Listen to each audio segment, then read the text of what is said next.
전도 나도 할 수 있다. 우리 방송가족 여러분 모두가 전도왕이 되는 그날까지 우아한 5시가 함께하겠습니다. 2021년 야심차게 런칭한 코너입니다. 전도학교 초급반 오늘부터 시작합니다.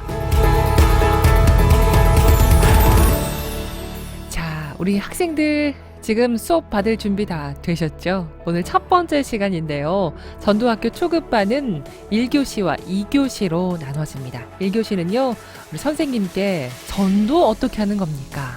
하나씩 차근차근 배워가는 시간을 갖겠고요. 2교시에는 우리 전도왕들을 만나보는 시간 같습니다. 그분들의 간증을 통해서 와, 정말 전도가 필요하구나. 그리고 나도 할 수 있겠구나 라는 도전을 받는 시간으로 꾸며드리려고 합니다.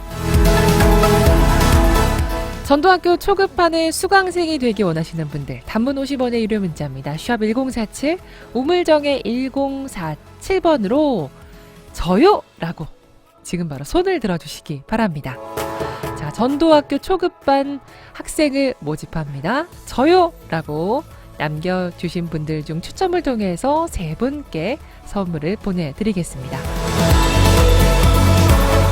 자, 이제 1교시 시작하겠습니다. 부곡 숭복음교회를 섬기시는 이지훈 목사님의 전도 특강입니다. 오늘 1교시 전도의 기초, 과거 전도 분석에 대한 이야기 함께 듣고 오겠습니다.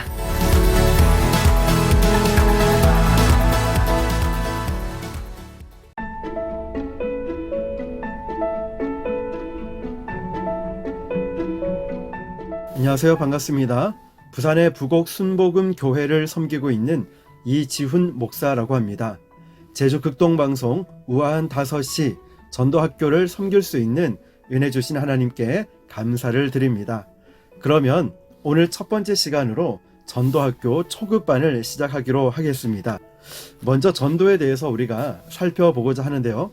과거 전도에 대한 분석을 해보도록 하겠습니다. 과거의 전도는 전도자의 삶이 그렇게 중요하지 않았습니다.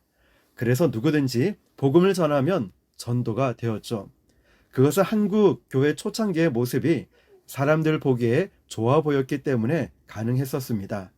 나라의 지도자들 대부분이 크리스천이었고 정치, 사회, 문화적으로 교회의 역할이 아주 컸었습니다. 교회에서 운영하는 학교가 지역의 교육을 주도했고 여름 성경학교와 수련회 때는 교회가 북적거렸습니다.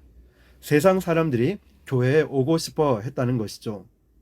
복음이 생소한 때였기 때문에 전도지와 복음 제시만으로도 전도가 가능했었습니다. 그래서 누가 말하느냐보다 무슨 주제인가에 더 관심이 많았었죠.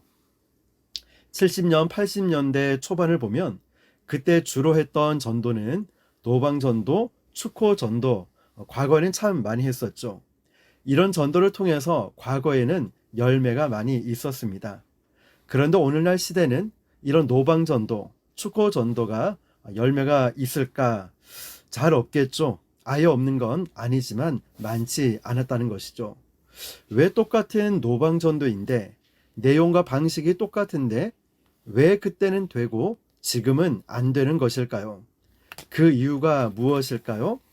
한 가지로 정의할 수 있습니다. 변했다라는 것이죠. 첫 번째는 무엇이 변했을까요? 시대가 변했다는 것이죠.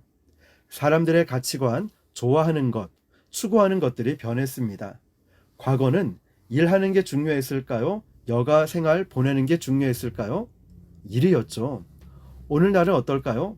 여가 활동이 중요합니다. 주 5일제, 웰빙 시대 등 시대가 변했다는 것이죠. 또 과거에는 주일날 교회 안 오고 어디 놀러 가면 굉장히 죄송스러운 일이었습니다. 심지어는 주일에 돈 쓰는 것도 쉽지 않았죠. 절대로 있을 수 없는 일이었습니다.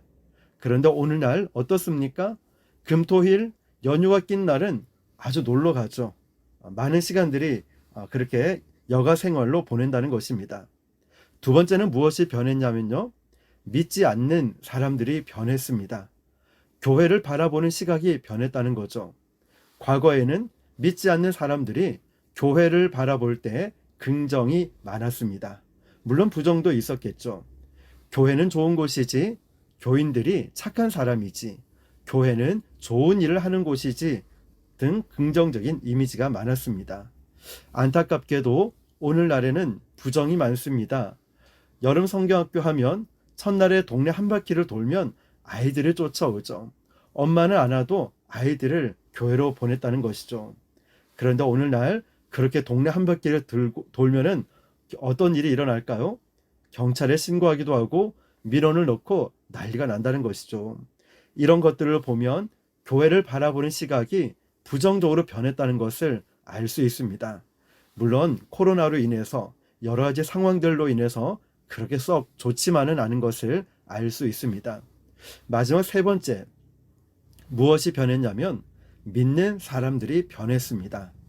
과거 신앙의 선배님들은 기도, 전도에 대한 열정이 얼마나 강했습니까? 그러나 오늘날에는 열정, 기도도 식었죠. 전도한다고 모이자 그러면 모이지를 않아요. 그리고 전도를 지식적으로만 배우려고만 합니다. 그런데 그게 아니죠. 전도는 현장에서 부딪히면서 배워야 하는 것입니다. 세미나로 배우는 것이 아니라, 전도는 책상에서 배우는 것이 아니라 현장에서 배우는 거예요. 현장 경험이 그만큼 중요하다는 것이죠. 직접 사람을 만나고 부딪혀 보면은 다양하게 시도해 보면 나에게 맞는 전도법을 발견하게 됩니다. 자, 그러면 말씀을 정리해 보겠습니다. 공통된 단어가 하나 있었죠? 변했다라는 것이죠. 과거와 지금은 많은 것들이 변했습니다. 이제 간단한 복음과 예수님의 이야기는 많은 사람들이 알고 있습니다. 한 번쯤 전도지를 받아본 사람들에게 복음의 내용은 어느 정도 전달이 되었습니다. 물론 아직도 복음을 듣지 못한 사람들이 주위에는 많습니다. 그러나 이제는 전도자의 삶이 어떠하느냐에 따라서 설득력이 달라지는 거예요. 전도자인 그리스도인과 교회의 삶의 모습이 전도에 매우 중요한 역할을 한다는 것입니다. 복음을 거부하고 교회에 나오지 않는 이유 중에 비중을 차지하는 부분은 세상 속에 비친 그리스도인들의 삶, 또 교회의 삶이 그 부분에 대해서 실망한 경우가 있다는 것입니다. 그래서 세상 사람들은요, 눈에 보이는 전도지보다 더 중요한 건 이걸 묻고 싶은 거예요. 당신들은 그렇게 좋다라고 말하는 예수 믿고 무엇이 달라졌습니까? 당신은 예수님 믿고 어떤 삶의 변화를 경험하셨습니까? 라는 변화된 우리의 모습을 보기 원한다는 것입니다. 자, 짧은 시간이었지만 이제 과거의 전도와 현재의 전도에 대해서 우리가 분석해 보았습니다. 다음 시간에는 이에 대해서 어떻게 전략적으로 지혜롭게 전도할 수 있는지에 대해서 한번 더 살펴보도록 하겠습니다. 네, 감사합니다.